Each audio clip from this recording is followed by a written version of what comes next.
Welcome to the Dentist Wealth Code. This is a series for dentists who want more than just a high income. You want options, you want freedom, you want wealth that actually works so you can stop grinding and start choosing. I'm Selena Kulkarni and I have spent more than 2 decades in the wealth building trenches as an investor, a chartered accountant, and as someone who has made my fair share of financial missteps. Now I help dentists like you build serious wealth without waiting to sell your practice or burn yourself out in the process. All right, so let's talk about something that hits uncomfortably close to home for a lot of dentists that I speak to. You're earning good money, you've built a practice, maybe a big one. Maybe you've even got multiple practices. You've got the house, the car, the big overseas holidays if you're lucky. And still there's this low level of disease that doesn't quite go away. Maybe you don't say it out loud, but you've thought it. Why don't I feel wealthy? And when I say wealthy, I don't mean yachts and helicopters. I mean calm. I mean not waking up in the middle of the night wondering if you are doing enough. Not wondering if the next global wobble, whether it's a recession or a pandemic, whatever's next is going to knock your whole world sideways. So today I want to talk about why that feeling exists, why it's not your fault, and why earning more, and believe it or not, often just hides the real problem. So the big problem is, on paper, you look like the picture of success. But if I scratched just a little beneath the surface, and I do because dentists tell me the truth in quiet conversations, there's often a very different story. What I hear is things like, we're doing well, but I feel like I should be further ahead. That sentence right there, that's the giveaway. Most dentists are what I call the working rich. You make a strong income, but it's tied entirely to your own effort. You've built a great machine, but you stop showing up and it doesn't pay you. There's no cushion, there's no fallback, just you, your skills, and the hope that it keeps humming. According to the ADA, 50% of dentists retire with over 2 million in assets, but most of that is tied up in illiquid places like home or underperforming portfolios. This means even high net worth doesn't guarantee income flexibility. And here's the kicker, only 21% of dentists retire before 65. That means 4 out of 5 are still in the chair past the age when most people would be expecting to wind down. So dentists are among the top 5% of earners, and yet many are 1 to 2 pay cycles away from financial stress. I want to tell you about a guy called Dr. Singh. On the surface, he looked like he had it all figured out. 2 successful practices, a stunning house, a portfolio of investment properties. But then he injured his back. Nothing catastrophic, but just enough to step away from the chair for a few months. His income protection wouldn't pay because his associates were there still earning income. And within 3 months, the cash had dried up and he had to refinance his home just to keep his lifestyle afloat. Now, the reason I'm sharing this is because what looked like security was actually leverage dressed up in luxury. His wealth wasn't accessible, it was trapped. And it was a sobering reminder that income doesn't equal independence, especially when everything stops the moment you do. Let me share a metaphor.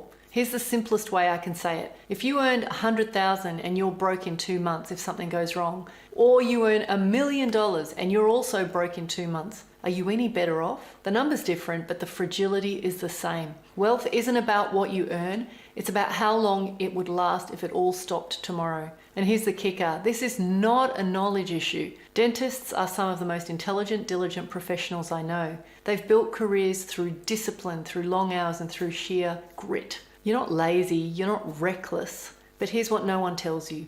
Building wealth is a completely different skill set. It's not about working harder, it's not even about working smarter. It's about shifting identities. You've spent your whole career becoming a brilliant technician, but building wealth actually requires you to start thinking like an investor.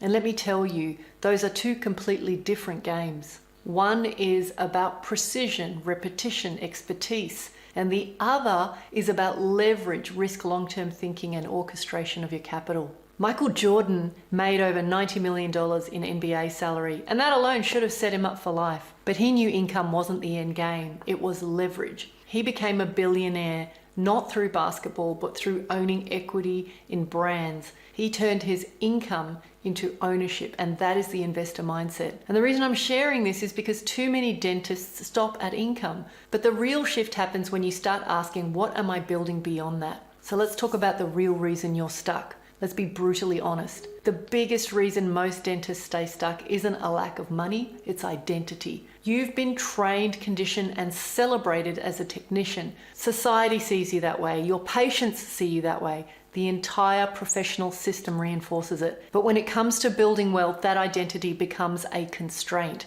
You were never taught the difference between building income and building wealth. A 2022 report by CPA Australia said more than 60% of high-income professionals have no written wealth plan, and those who do, fewer than 10% review it annually. You're time poor, you make decisions on the fly, and more often than not, you're encouraged to hand over control to someone else, a planner, an accountant, or a mate who does investing. And the result? Wealth building becomes haphazard, reactive, or worse, non-existent. So even when you do take action, it's fragmented. Bit of property here, some shares there, but no system and no strategy. That's not a reflection of your intelligence. It's a consequence of the role you were never taught to grow out of. And that's what the Dentist Wealth Code is here to help you break. So how do you move from being a practice owner to being a portfolio owner? The question I asked in the beginning was, why don't you feel wealthy? It's not because you're not earning enough, it's because most of what you've built still depends on you.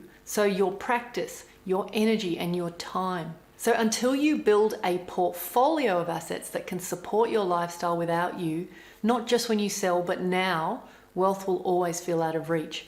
And that's why this identity shift matters, because the real answer to that question is you don't feel wealthy because you're not building like an investor yet.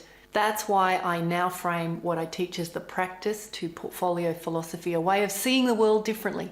It's a shift in how you see the game. Instead of your practice as the end goal, we treat it as the fuel. Instead of waiting for a sale someday, you start building your portfolio now. Instead of outsourcing or reacting, you step into the driver's seat. You get clear on your numbers. You find better opportunities.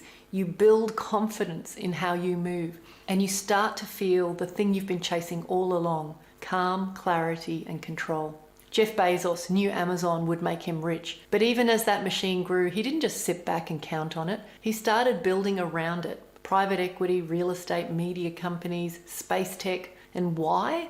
Because he understood that income is fragile, even at scale. The reason I'm telling you this is because if someone like Bezos is diversifying on purpose, we should be asking, what are we doing to reduce our own concentration risk? That's what real wealth gives you, not just options, but peace. So let me leave you with a different kind of question. Are you willing to keep identifying as just a technician, someone who earns well, works hard, and keeps grinding? Or are you ready to step into the role of an investor, someone who thinks strategically, plans deliberately, and builds wealth that isn't tied to hours worked? This isn't about ditching your practice, it's about expanding your identity. So ask yourself honestly, what needs to change for me to stop trading time for money and start building something that gives me real choice? And here's the nuance that most people miss. Just because you invest doesn't make you an investor. Owning a property or having some shares just isn't enough. It's not just what you invest in, it's how you approach it. Are you thinking like someone who's building a future?